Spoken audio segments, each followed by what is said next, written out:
Good day, folks. It's Andrew from MAO Magic, and I have the Philips Hue Go. This is the first portable light from the Philips Hue lineup.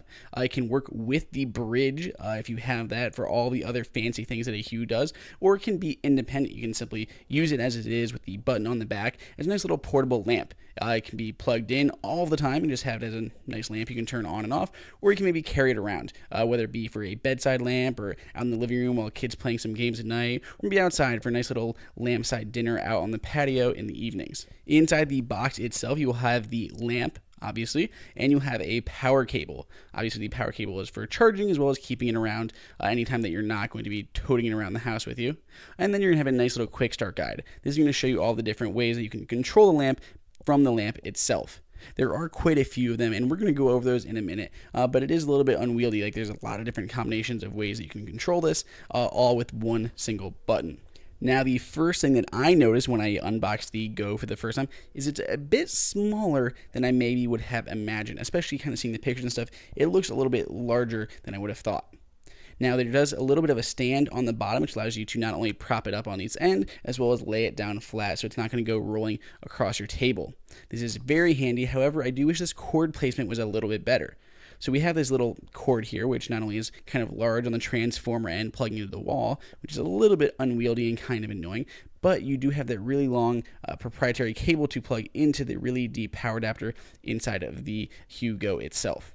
On the back of it, you will have the power button, which also allows you to toggle through a few of these settings on the device itself.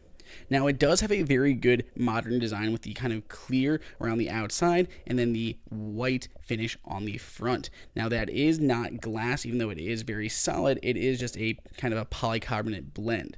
Now, I would be a little bit worried this would get scratched, especially if you took this on a go for like a picnic or something like that. You wouldn't want to really let this get roughed up at all, but it does seem to be fairly sturdy as long as you're taking this kind of around the house.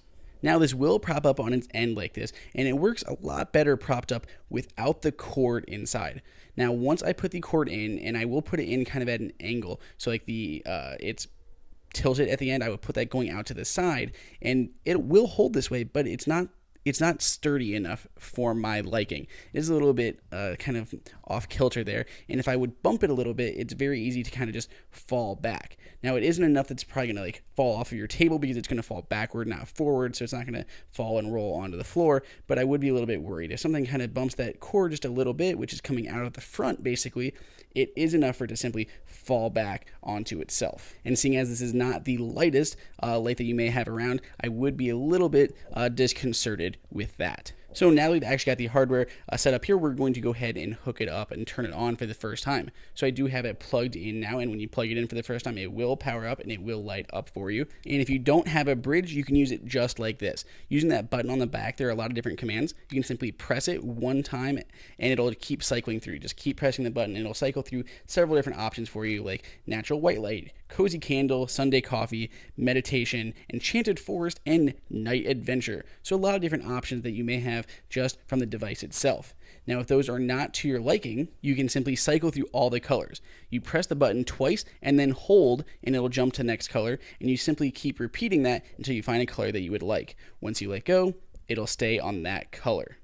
It's a little bit hard to tell. Obviously, on camera here, it's blowing out the camera just a little bit. Now, if you would like to turn the device off, all you have to do is put it into standby mode by pressing the button and holding it for 2 seconds.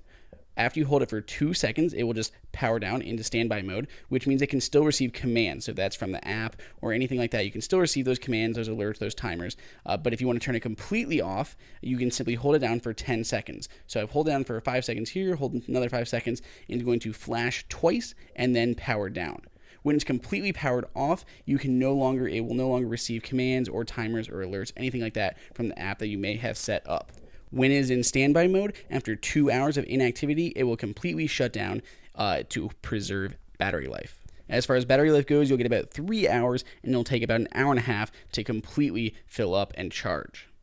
So if you do have the Hue Bridge, which I highly recommend, especially the 2.0 version, we can go ahead and add this to our Hue application. So we're going to go down to settings, and we're going to go to My Lights, and then we're going to search for some new lights here. It will simply scan the network for any new lights that I may find, and then it will pair that with my Hue Bridge. As always, once we select it from the list, we have the ability to rename it. The light itself will flash so we know which one it is that we are renaming. And that's it. You are good to go. You have now successfully added your Hue Go to your Philips Hue Bridge. If you have the new 2.0 version, you can use Siri to control this, as well as with any scenes or rooms that you may have set up. You have the ability to change all the different colors here within the app. There are the standard 16 or so million different colors that all the Philips Hue bulbs support. We can just move this around here and choose this and make any scenes that we'd like. So we can put this with any of the other Philips Hue bulbs that we have. You have all the colors below, as well as the different shades of light, like standard light on the top, from cool lights on the right to more neutral in the middle, and some warmer lights to the left-hand side that are a little bit more yellow and cozy feeling. You also have the ability to dim the light itself. When it is on battery power, it'll automatically dim to 40% to keep the battery lasting a little bit longer, but you can manually change that here inside of the application itself. Now, not to be overlooked, other than just changing colors on an LED light, there are all the other features of the Philips Hue bulbs, such as geofencing, turning on and off when you arrive or leave. You can turn on the alarms and timers, so you can maybe have this turn on every day or off every night. You can toggle them on and off using different triggers, such as using the IFT program, if this, then that. Anytime, say, the brown score, it'll flash orange, which obviously doesn't usually happen that often. That aside, there is a ton of other stuff that you can do with these Philips Hue bulbs. Check out my other Philips Hue videos for a bunch of other information. But as always, right now, we're going to break it down between the pros and the cons for the Philips Hue Go. As far as pros go,